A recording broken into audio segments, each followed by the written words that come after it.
Hello, thank you for joining for this conversation. My name is Julieta Aranda. I am the organizer of the Talks program at Art Basel since this year. I have a pleasure to introduce a topic that is quite amazing, is the mechanisms of a surveillance state. And over the past 20 years, we have witnessed the internet's impressive and sometimes scary coming of age. What began as an open platform for connectivity, instant communication, and unrestricted access to information has mutated into a space filled with false information, deepfakes, data miners, targeted advertising, and open surveillance. While we cannot imagine our lives without the internet, it is hard to think of it with the same optimism that we did before, and how we looked at it in the late 1990s. In this panel, a group of artists and thinkers whose work revolves around notions of surveillance and technology will discuss the state of the internet and what its future could be. The panel is being moderated by Doreen Mende, who is a curator and theorist, associate professor and head of the CCC research-based master at HED Geneva and the co-director of the Harun Farokhi Institute in Berlin. And our panelists are Benjamin Bratton, a professor of visual arts and director of the Center for Design and Geopolitics, and also who has been running the New Normal program at Strelka in Moscow for the past 3 years. We have Carmen Weisskopf, an artist from Mediengruppe Bitnik, based in Zurich, and Trevor Paglen, who is an artist, and here is a very modest line that just said artist Berlin, but many more things could be said, including that the gentleman is a geographer. Yeah, without further ado, I let them take the floor. Thank you very much, Julieta. Hello and good afternoon, everybody. Specifically our guests today this afternoon on the panel, Trevor Paglen, Carmen Weisskopf of Mediengruppe Bitnik, and Benjamin Bratton. My name is Doreen Mende. Thank you very much, Julieta, for your introduction, also for composing such an extraordinary, exciting panel for this afternoon to discuss here the concerns, politics, and urgencies around mechanisms of surveillance. Julieta already introduced the panelists. I think the work of Trevor Paglen and also Mediengruppe Bitnik is like circulating, has been circulating a lot, has been formative for many kind of artists. I think also like formed and also speaks about a profound change in the way how artists today are engaging and questioning, embarking on the necessity to develop new vocabularies from an artistic perspective towards the question of surveillance, the question of machine learning, the profound changes also of the role of image production, artistic production that we have to embark here. The same also, of course, with the work of Benjamin Bratton. You're all familiar, I'm sure, with the publication The Stack that's been circulating a lot and been formative also regarding specifically for developing and processing a vocabulary that enables us to speak about the mechanics of planetary computation, that speaks about how we are embedded in a kind of a complex infrastructure that informs our ways of thinking, but not only, that also operates on modes of operating forms of cognition, and that also like turns what Mark Fisher has been called capitalist realism, that embarks on actions, dreams, and thoughts as a kind of a source of capital. And it's really it's a great honor to be here with you, and it's an immense pleasure also to introduce and to invite you. And I think this is a major concern for us, to develop this vocabulary, a visual vocabulary, an analytical vocabulary, and a theoretical political vocabulary as tools to name but also to scale greatly complex infrastructures that operate information, time, society, and the unconscious.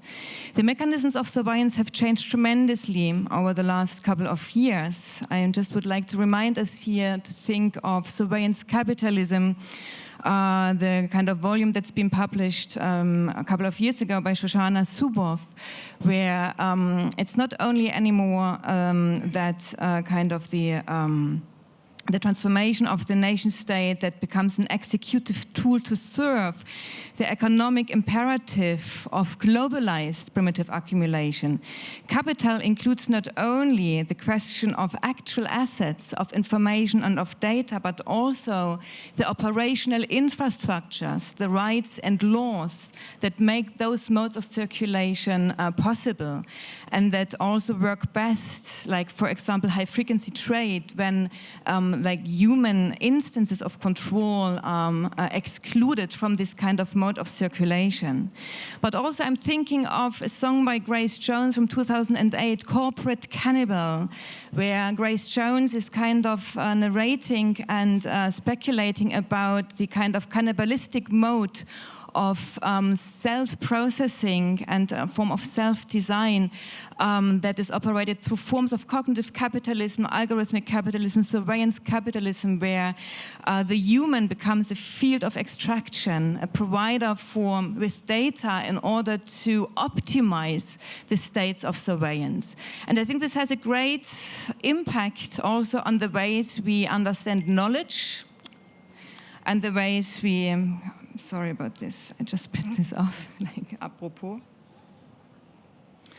We process knowledge, we process kind of also social infrastructures and modes of working together. And I think this is something where like artistic kind of experimentation and also forms of practices are critically important to be rethought and to be rearticulated in relation to its political and social urgencies. And I think this will be one of the main elements also of this panel to investigate, and this will be also, I mean, we will start with the first question here on the panel that also will serve as a way of introducing through Trevor and Carmen and Benjamin the points of departures towards the mechanisms of surveillance when this kind of specific kind of concern and urgency became important and transformative for your own practice. And we will go through various kinds of stages of the question of techno-literacy, but also the question and role of the image and the necessity of rethinking and rearticulating ways of speaking and relating to this kind of politics of vision when we speak about the image that is circulating and oscillating between a visionary horizon and also the limits of the visual itself. And perhaps this could be a good way of starting and taking off this panel by kindly asking you to share with us a specific moment that has been important for you or transformative for your way of thinking, but also that where like the need and the urgency to engage in the question of mechanisms of surveillance became kind of a necessity for you to engage with. What was like a political moment? If you think, for example, I mean, September 11 has been formative for artists like Jenny Holzer or a previous generation. The Vietnam War was formative for a whole generation around Adrian Piper. And I think we are again in such a moment of transition and a moment also of urgency that is pushing also our means of production and means of thinking into a new horizon, or also like putting under pressure. So perhaps this could be a good way to start with, or to share, to open the scene, to speak about this transformative moment. Maybe Benjamin, for you to embark, for example, on the project The Stack. What made it necessary for you to embark on this kind of research, also to look for that vocabulary? Thank you. I'm thinking about your question, which you posed that we would, you promised that you would start us off with, of this event that would sort of shift our thinking on this. And the more I was thinking about it, I think in my own case, there probably wasn't like there wasn't a sort of single event breaking point by which it became clear that surveillance in the specific guises that you referred to, that you map, or a more general connotation of the ways in which actors within systems observe, sort of sense information, gather, model, index information, to produce models of how those systems would be organized? I don't know that there was a sort of moment, because I think in a certain way, I see that more general, that general version of surveillance with a small s as a kind of fundamental vocabulary, a fundamental dynamic of modern society, generations. I mean, my years as a good graduate student reading all the Foucault, understanding this process of how these systems of identification first are, unfortunately, and I think this also goes to the specific version of surveillance you're in, are trained on the individuation of the thing, of a model of society or a model of the system, to take a complex arrangement of relations, positions, flows, dynamics, and to specify and individuate the actors within this, and to organize the governance of that system through the organization of this individuation. This is a particular pathology, I think, a conceptual and technical and political pathologies of the specific forms of modern surveillance that you've mentioned, but it also has its own history. And it's one that I think, when thinking about the more general question of how do we want to use qualitative and quantitative information to model our world and to use this to govern their world, we should look for alternatives to. And one alternative that I think is important, that might change a little bit it changes the way I think about what surveillance is, at least, is when we understand the history of planetary scale computation, particularly in the post-war era, but really beginning, accelerating in the 1970s, 80s, and 90s. One of the most important projects to which it was assigned was earth science and climate science. Climate science, as it exists today, is undertaken and organized through a planetary scale observation, sensing, sorting, indexing, and modeling mechanism. In other words, it's not just how it is that we would apply planetary scale computation to the problem of climate change, for example, to mitigate it, or the very idea of climate change. The very notion of climate change is a concept that comes from models that are derived from this planetary scale observation sensing apparatus. Climate change as a concept is an epistemological accomplishment of planetary scale computation. And perhaps it's another way of thinking about what these kinds of systems of sensing, modeling, and surveillance can do as media of governance, other than the kinds of the sort of police functions around individuated actors that you described. So anyway, for me, these are sort of two of the key entry points for me into this. Thank you. Thanks. I think for Mediengruppe Bitnik, it's been clear for a long time that surveillance, in a way, through technology, has been a backdrop to society, to many of the ongoing processes. But there was a moment where we started to work specifically with surveillance camera images, and this was after Zurich and Vienna were chosen to be the hosts of the 2008 European Football Championships. In Zurich, we saw a rise in surveillance. A lot of these games were used as a testing ground for new technologies. It was the time of the first drone flights. It was when cameras were used for crowd control, and really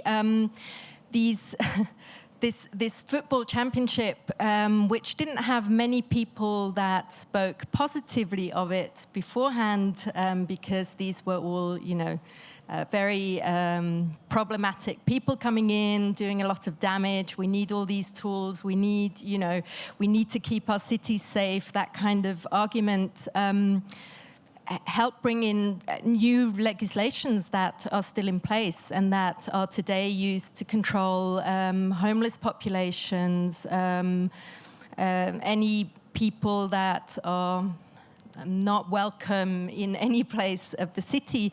And I think for us as artists, these are always interesting moments because they kind of culminate in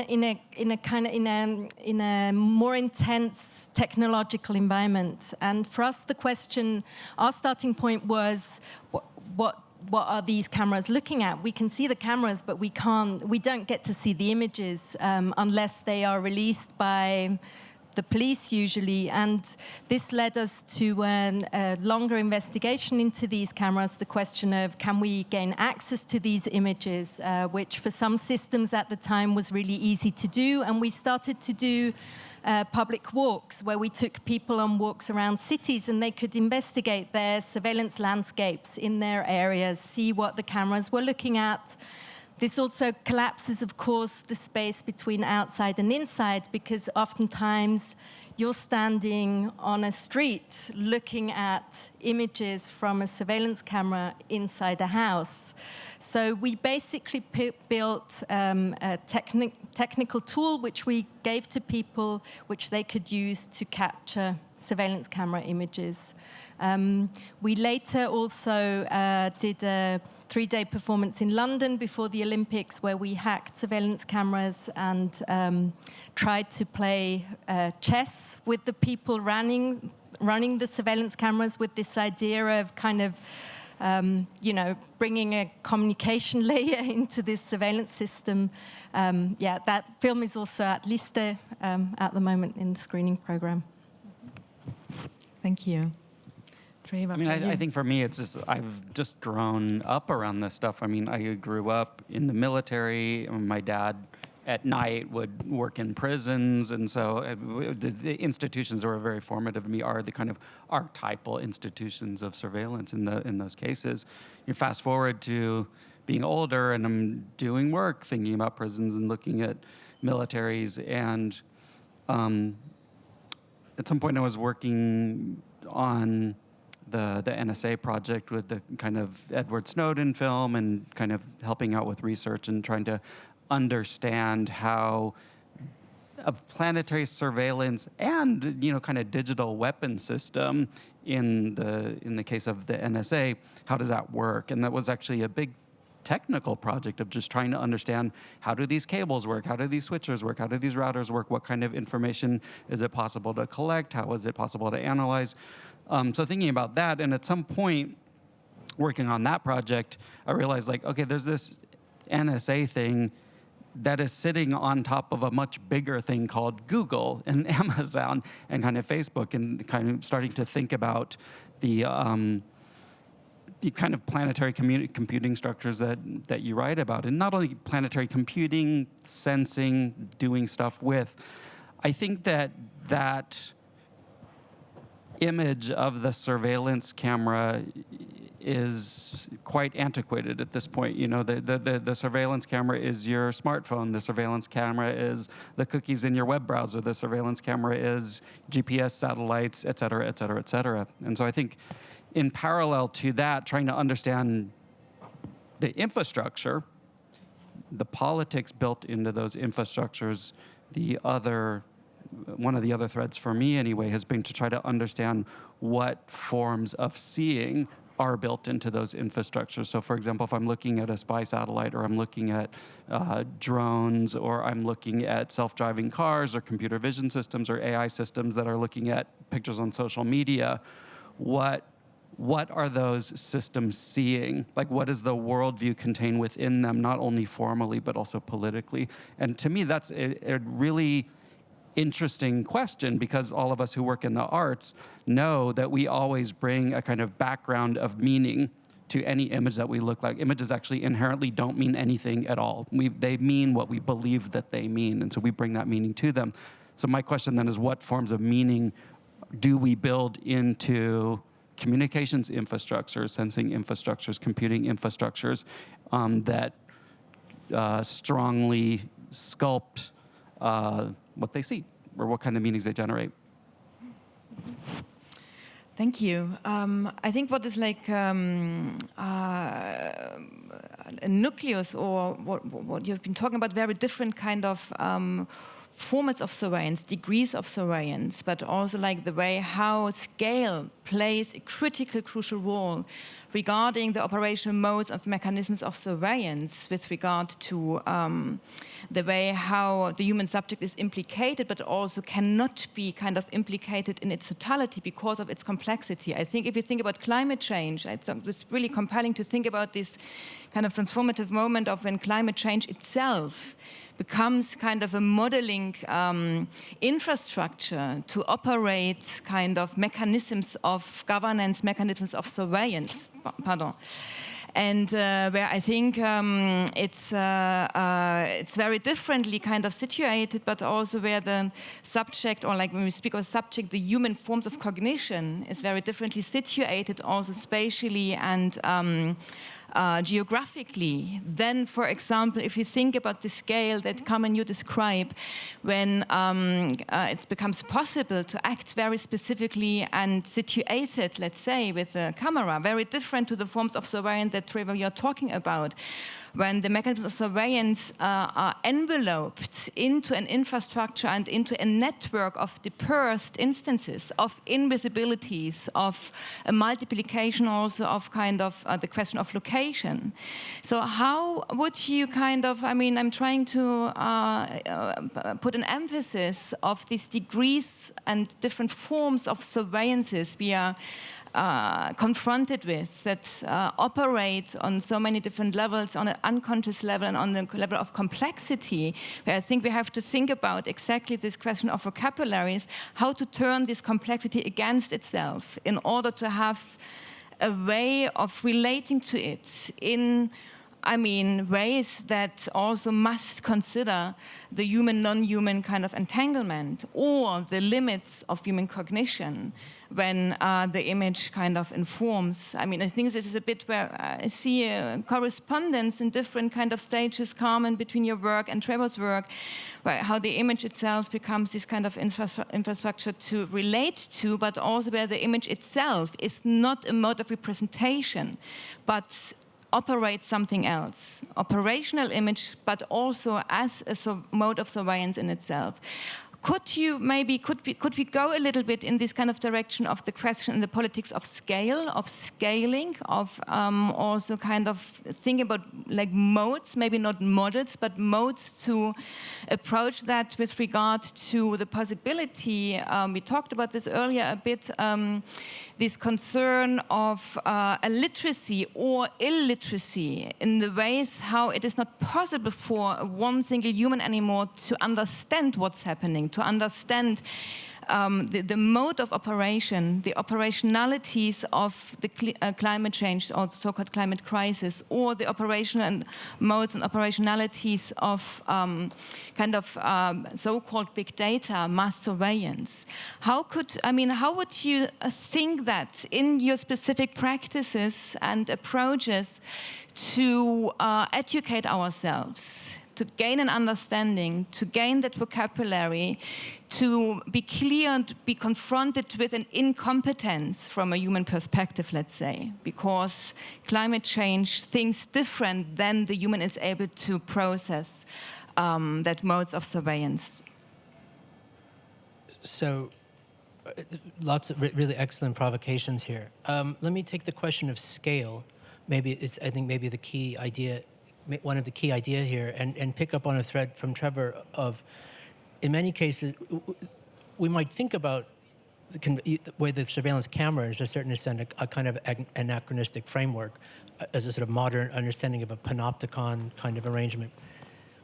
And many of these mechanisms, of course, are non-optical in the first place, and the relationships of seer and seen are maybe more allegorical than directly optical. Plus, there's the questions of whether there's actually images produced or data and the relationship of data to image. That's all not just details. It's actually kind of where the shifts are really going on. And I wonder, at one point we may come to a conclusion that the notion of surveillance per se is a is inadequate as a master concept to talk about all of the things that we try to talk about when we talk about surveillance, because it's actually describing a more specific kind of relationship that is important, that is pervasive, that is problematic, but non-exclusive or not even, or maybe even non-normative in certain kinds of ways. Another thing about scale, and I'll go to the claims that are also picking up on something you're both saying, is there's ways in which you might have a system that is producing or observing an image, and I think we agree that in many cases the data is produced by these systems rather than simply extracted from them in ways that produces an image, but the image is in many ways, to the extent to which it's a data point or comprised of data points or contributes to data points, is a means towards the development of a model. And the model itself is maybe a different kind of image, a different kind of image that's both reductive, that's synthetic, that's a form of pattern finding, that sort of thing, and sometimes they appear to us literally as pictures, and sometimes they're a different kind of synthetic structure here. So, a reason I bring this up is in terms of the way in which you framed the climate change. There's at least a couple ways in which we could think about this relationship, even in the most direct, obvious sense of surveillance in the city. There's ways in which, as we walk through the city observes us and identifies us and tracks us. There's ways in which we might go through the city and use a kind of interfacial prosthesis of some sort to observe the city in a different way. So the city looks at people, people look at the city, but there's also lots of ways in which the city is looking at itself and seeing other things in the city that are not necessarily about humans directly. This is, almost just looking at it in a purely quantitative sense, how things are looking at things and observing things represents a plurality of the quote images and data that's generated and produced. And perhaps the first recognition is that in many cases that we're not always the center of this story, nevertheless, or at least the parts of the story that we're not the center of are equally interesting. Now, to the climate change, I would say climate change is a model. Obviously, the very idea of climate change, I mean, there's the ways in which it gets produced from predictive models of climates in the future, but the idea that there's some relationship between this carbon flow, that energy flow, this event, that infrastructure, that these are all correlated, that they're part of a comprehensive pattern that we can understand is maybe what this term means. Now, to me, this does not imply that these systems only make it impossible to have literacy or make it more difficult or impossible for us to understand or enter into these complex dynamics. But the fact that it exists as a model is a way to summarize and understand and cohere the complexity of those flows and operations that constitute the data points of climate change that we otherwise never would have been able to make sense of. It's only because there was this sort of cognitive prosthesis, a sensing and cognitive prosthesis of this apparatus, was it possible for there to be a model that does give us a kind of logic of it, makes it comprehensible. Quite the opposite of it being a incomprehensible or mystical hyperobject or something, it actually becomes comprehensible through the model.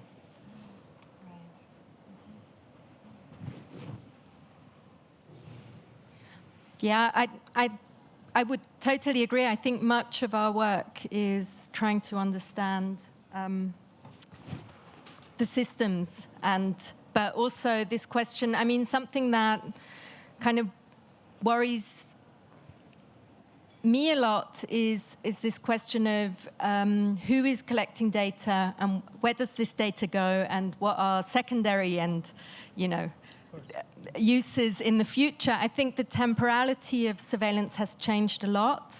Everything is stored. You now have a situation where, I don't know, maybe in 10 years,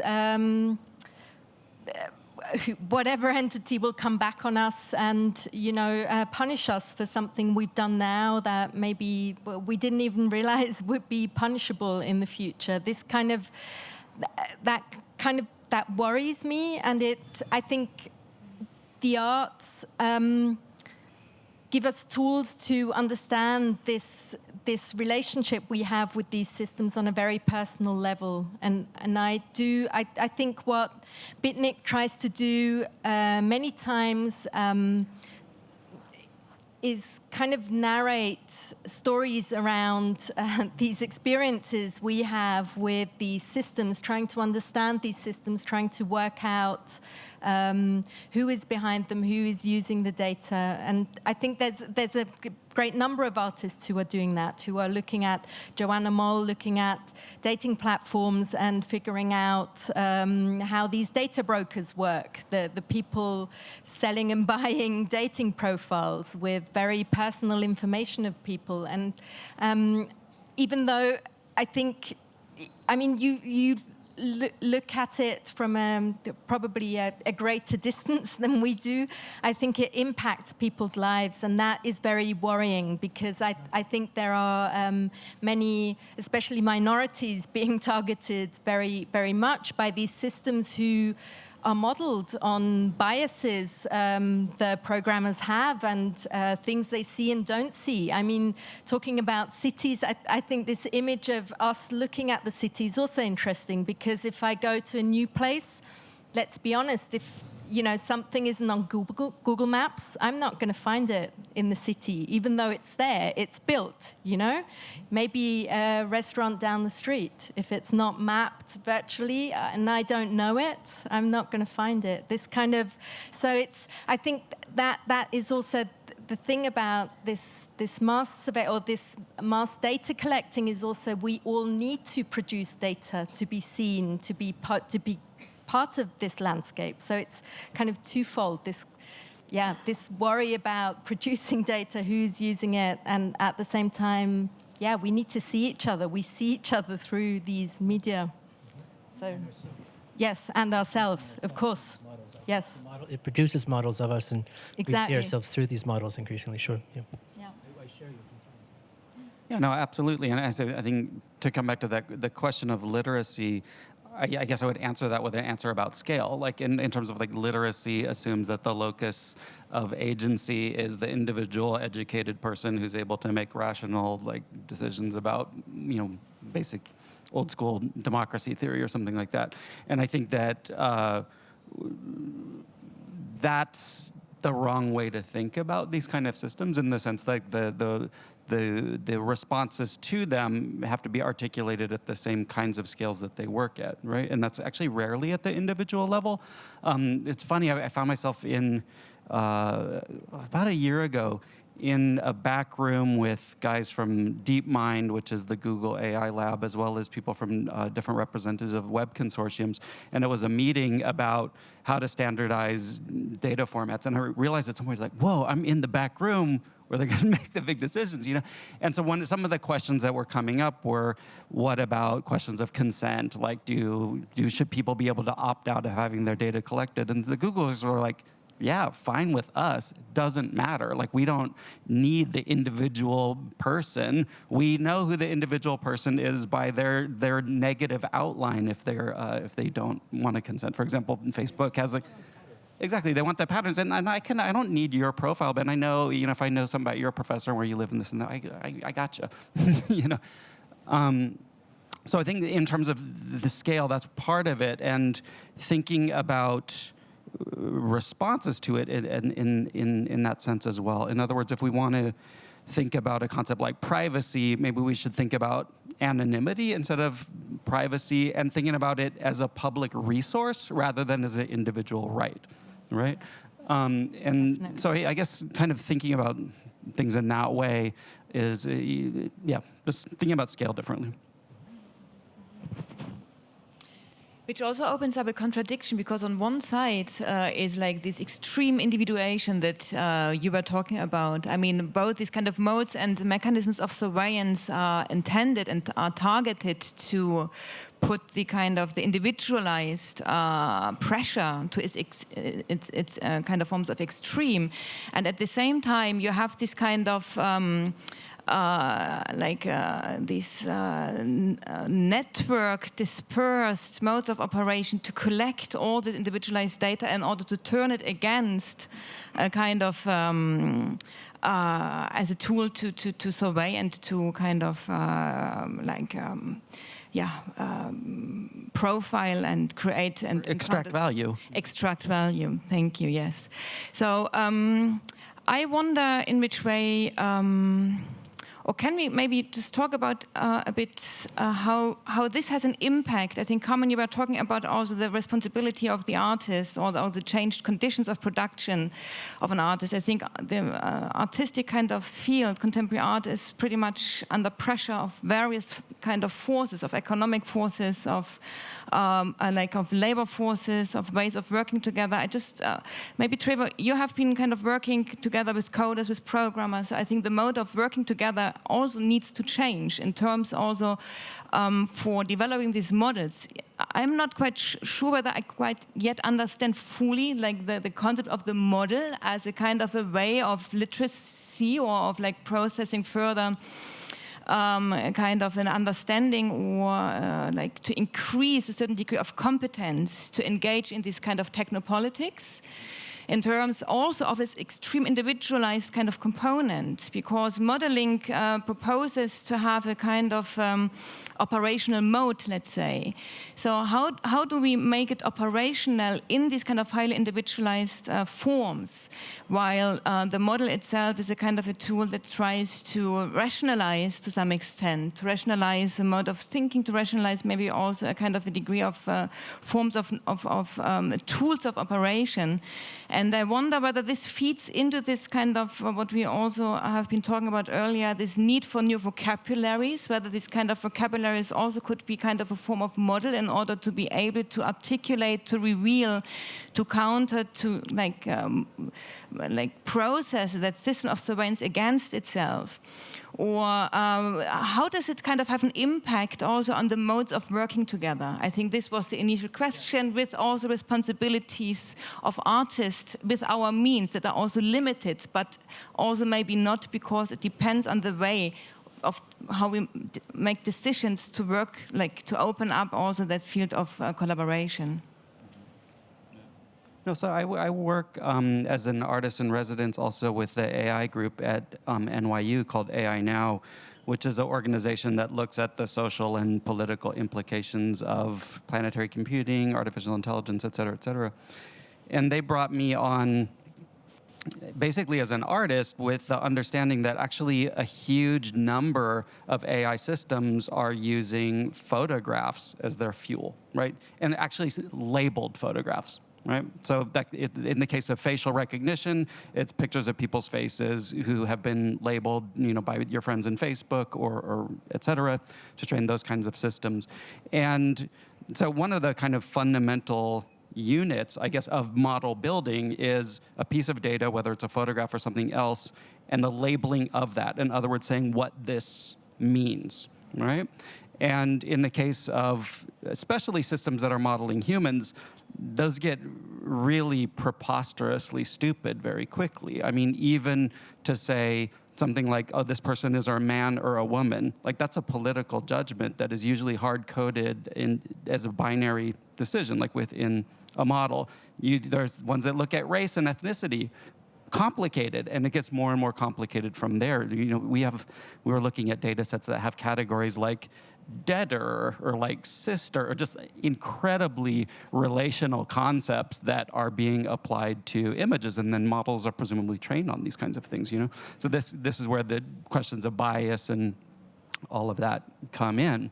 But the point is, in terms of the question of literacy, I think that there's two parts that are not hard to understand, but it's hard to figure out how to approach them this way, which is one, looking at the data that is used to make models, and therefore what kind of assumptions are built into models on one hand.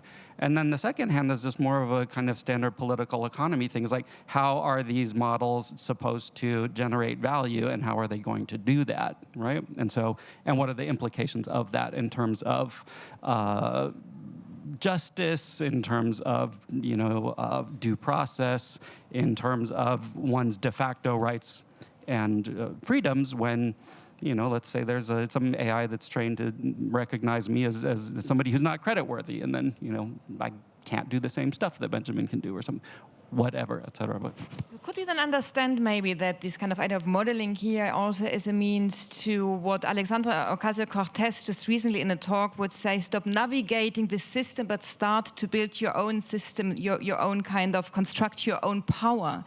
Like in terms of, we all know that since capitalist realism, there is no outside. I mean, we are impregnated in that kind of fields of extraction, in profiling, in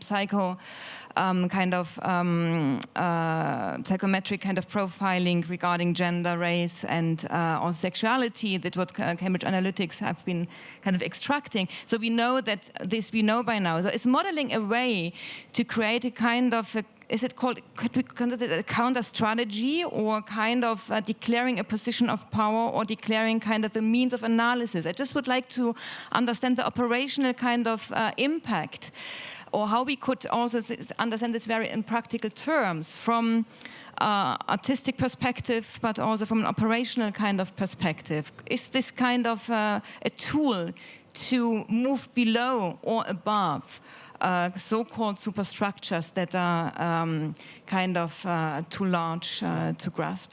So, a good question. If I'll pick up on the thread from Trevor, perhaps there's different kinds of models that we're talking about here, and it might be useful to be a little more specific. So the kinds of training models that Trevor is referring to, where you give very large data sets, which could be labeled or not labeled, in theory, right? And maybe where the labeling is actually developed from the learning. Which is in some ways more interesting, because you get different answers. You get sort of weird shit out of those models. You get weird shit out of this model, and the weird shit's actually kind of the point of these, I would argue, because their pattern finding capacities are different than our own, and we might actually be useful to learn from them. So first of all, there's just the ways in which there's the model as a kind of layer within the technical system that becomes the basis by which that a deep learning system, for example, is able to then make predictions. When you give it new data. So based on the model, you give it a new picture, say, I'm 80% sure that's a dog. So now, within design, there's at least, more generally, taking a step back for a sec, there's at least 3 different sort of modes of the model that we work with, and maybe in politics too. There's descriptive models, which their role is to just try to describe the world, to reduce reduce a description of the model of the world into something that is accurate, and the validity of the description model is based on its reality. So, heliocentrism as a model of the solar system is arguably, I'm going to say, is a better model of the solar system than geocentrism because of its correspondence to the real. Predictive models, their value is more to do with, like, they don't have to be true. They kind of just have to work to predict something in a way, like of financial models of like whether something's going to go up. It's they're true, and they're like, a wrench isn't true or false. It just wrenches. And so predictive models in a way work this way. But there's also projective models, which are more like, here is a normative model of the way in which we think this thing should be. And so when an architect makes a model of the building that's going to go there, this is a projective model. It's not the most likely building that's going to go there, though in some cases it might seem like that. It's a projective model of a sort of normative structure. And so I think there's something, I think, in the question about how do we rotate these connotations of model to the ways in which they might, this infrastructure, right? It's this sort of this model structuring as a form of infrastructure can be steered or commandeered toward a different kind of purpose. I'm sort of more of the belief that we do want models of the world that allow us to find patterns in things that would be otherwise impossible to find, that we can socialize our intelligence in ways that we can in fact have descriptive, predictive, and projective models of our worlds, that this is not something we want to secede from out of principle. It's something that we need to rotate and to commandeer in a different way. Obviously, for a different kind of political economy, and a different kind of and a different relationship to the stewardship of the data. I mean, a lot of the problems in the data you're talking about are absolutely real. It's the absolute soggy bottom of this whole thing. But just sort of play the voice of optimism or something. I don't know. On the one hand, I totally agree with this premise of there's data that's gathered, and you really, in the future, there's some sort of pernicious purpose to which it's identifying something that you can't even anticipate, and in this anticipation, there's well-founded anxiety about this kind of structure. The other side of it, this is true. The other side of this, which I think is also true, is that, in a way, a good training set for an AI that we really want is one that's years and years and years in the making.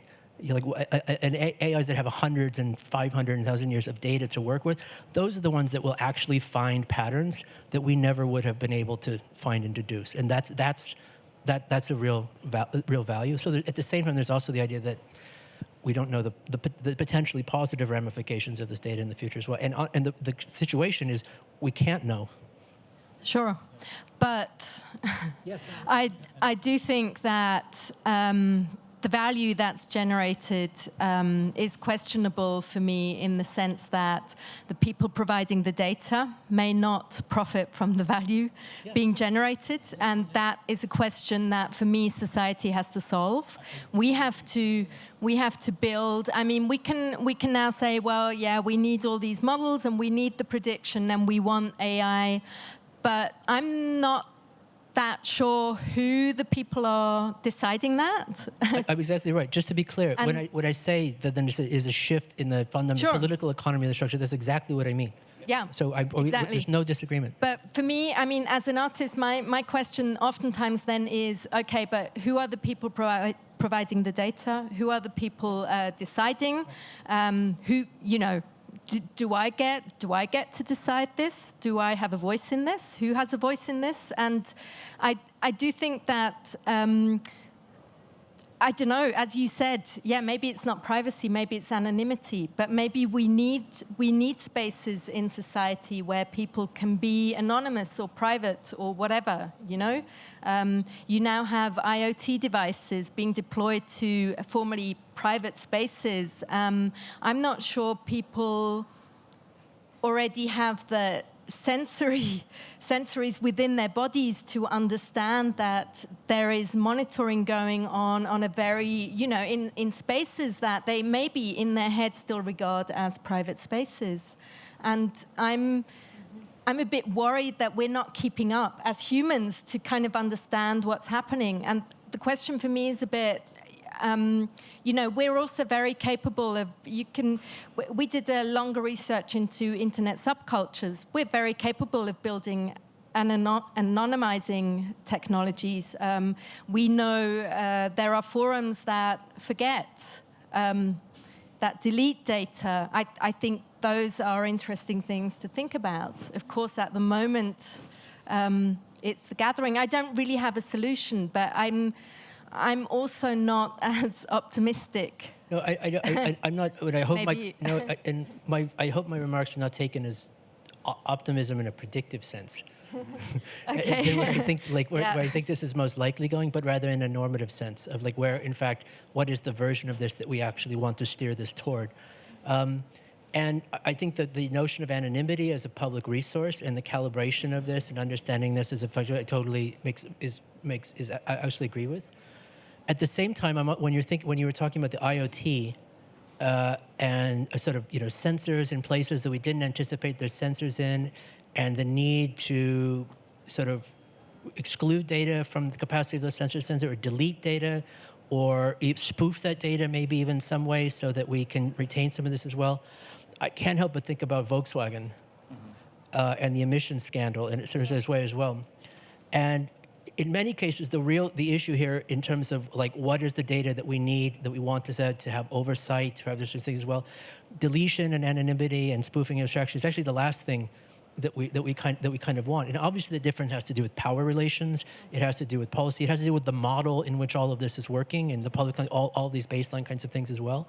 I just want to emphasize the point that we do want to be generating the data and the models for any kind of viable governance of an ecology. It's just which data, by whom, under what circumstances, curated and structured properly, in which ways, towards what ends. This isn't something to which governance gets applied. This is governance. Sure. Yeah, you're absolutely right.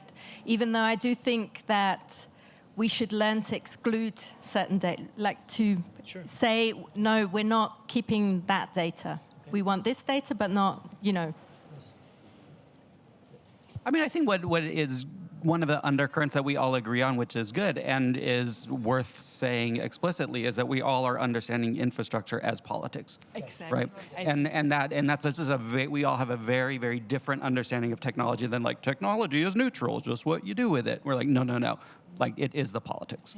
I think this is really critically important. We could immediately go further on that, but I think there are also questions in the audience, maybe also connected to just this very important point. Are there any questions, comments, remarks? We have to open up and would love to open up the audience. Please feel very welcome to ask a question. Yes, there is one.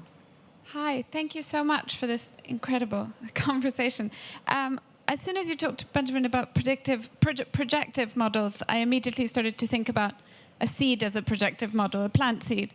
And that led me to think about, you mentioned, Doreen, the question of the entanglement with the non-human.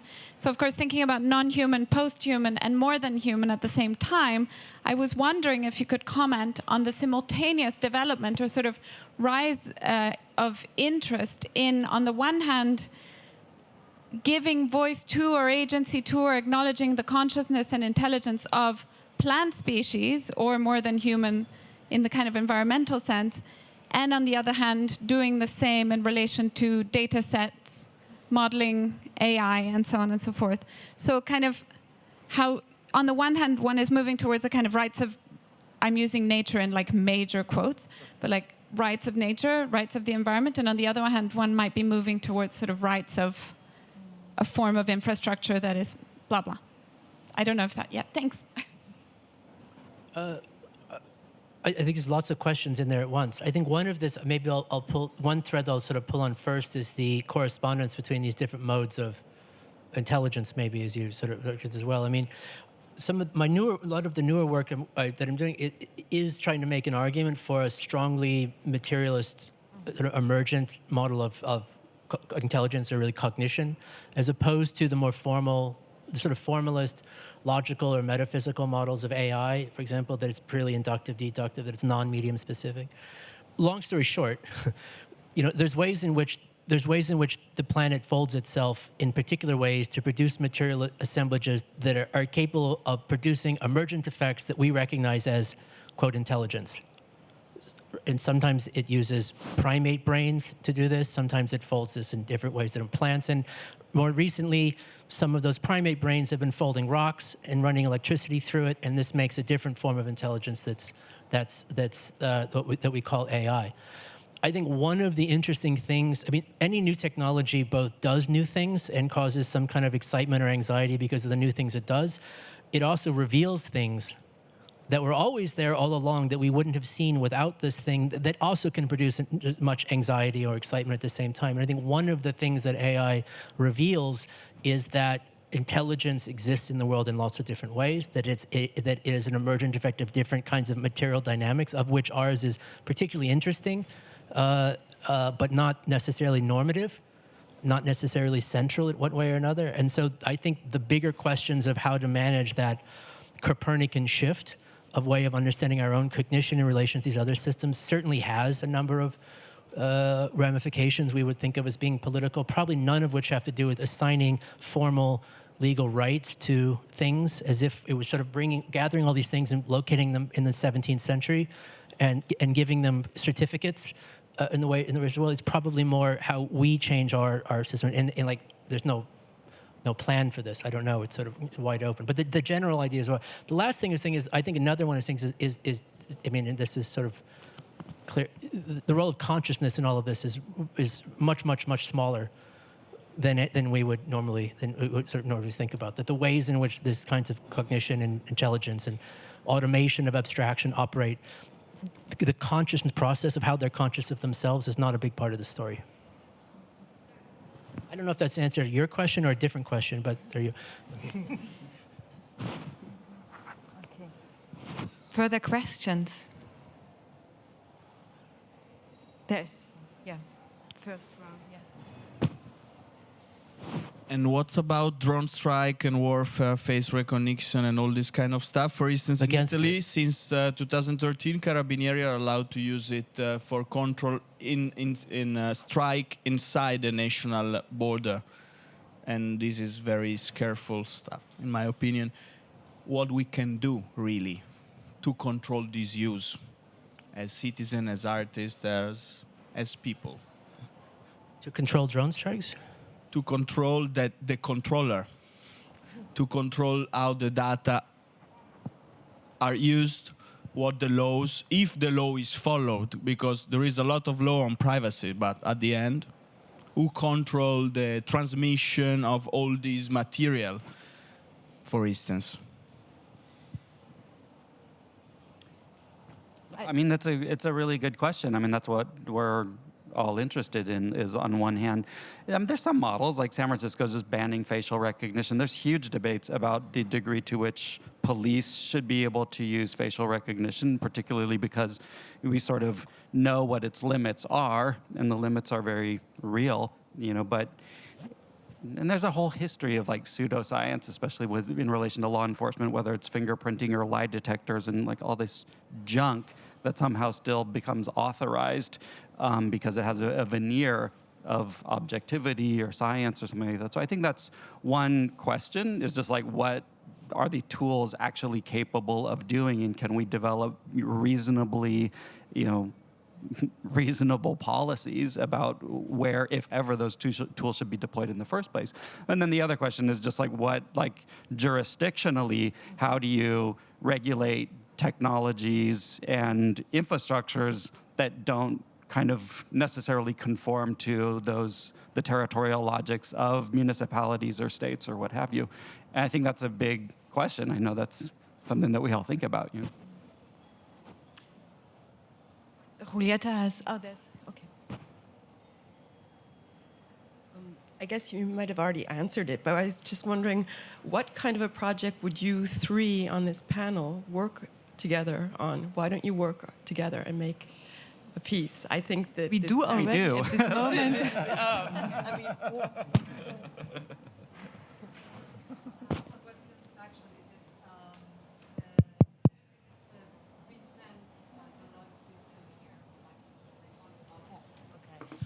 Hello. Yes. You already talked a little bit about it, but there is this data set that was removed from Microsoft, I believe, very recently. However, the data set itself is circulating. So what is, my question there, and I do not know how to answer it because I keep hovering.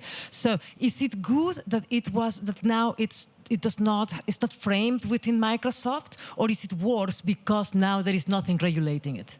And it can be used. So it's going to grow, and it'll grow and fork and mutate. I'm actually in the middle of finishing a paper about this exact question. It's one of several that have disappeared lately. There's one at the University of Colorado that was made that disappeared, that was used. They'd set up cameras and were taking pictures of students' faces. There's another one like that at Duke. There was this Microsoft one. I think the sort of game is coming up a little bit, in the sense that a lot of the ways that the data sets were created were just by going out and scraping the internet, labeling people and putting it together, and without any notion that maybe people don't want their faces used. Maybe that's maybe you can't just go and take people's shit to build these models. And I think on the other hand, the computer science industry would say well, we have to do that in order to get the data at the scale to produce these models. And the question is, well, maybe that is a problem with the technology in the first place, that it can only exist by commandeering, people's personal stuff that they put online. And so by that kind of coming due, it's a really good question, because on one hand, I do think that researchers should be able to access these data sets in order to see what kinds of biases are built into them, what kinds of logics are they founded upon. And there's some of the few glimpses that we have. And I actually worry that we're moving that we're maybe in this window right now that's closing where we actually can look at a lot of the training sets and a lot of the data sets, because I wonder in a few years, Google and Facebook and everybody who's like behind a terms of service agreement is going to have these kinds of data sets that you're not going to have access to. And on the other hand, everybody who's not just won't have them or won't be sharing them. And so I wonder if we actually are in a moment right now where we can look at a lot of them, and and that we should formulate good policies around that.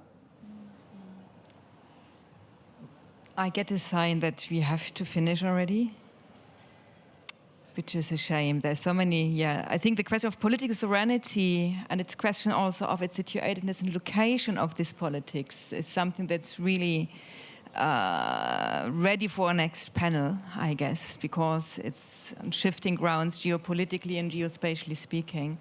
So I think the politics of the infrastructure is important, but also political sovereignty in terms of subjectivation, something that we discussed earlier on, but also I think has been walking through and has been also like part of this panel and the discussion between this degree of extreme individuation and on the other side kind of this extraction of individualized data and the human, as a ground of extraction and provider for what Shoshana Zuboff called like surveillance capitalism, the modes of invisibilities and the operational modes of the unconscious in terms of its mastering kind of algorithms for a globalized form of primitive accumulation that we kind of engaged, faced with in this era of surveillance capitalism. And I think that the responsibility of the artist, but also the modes of working together, really extremely important to be rethought, but also to be sharpened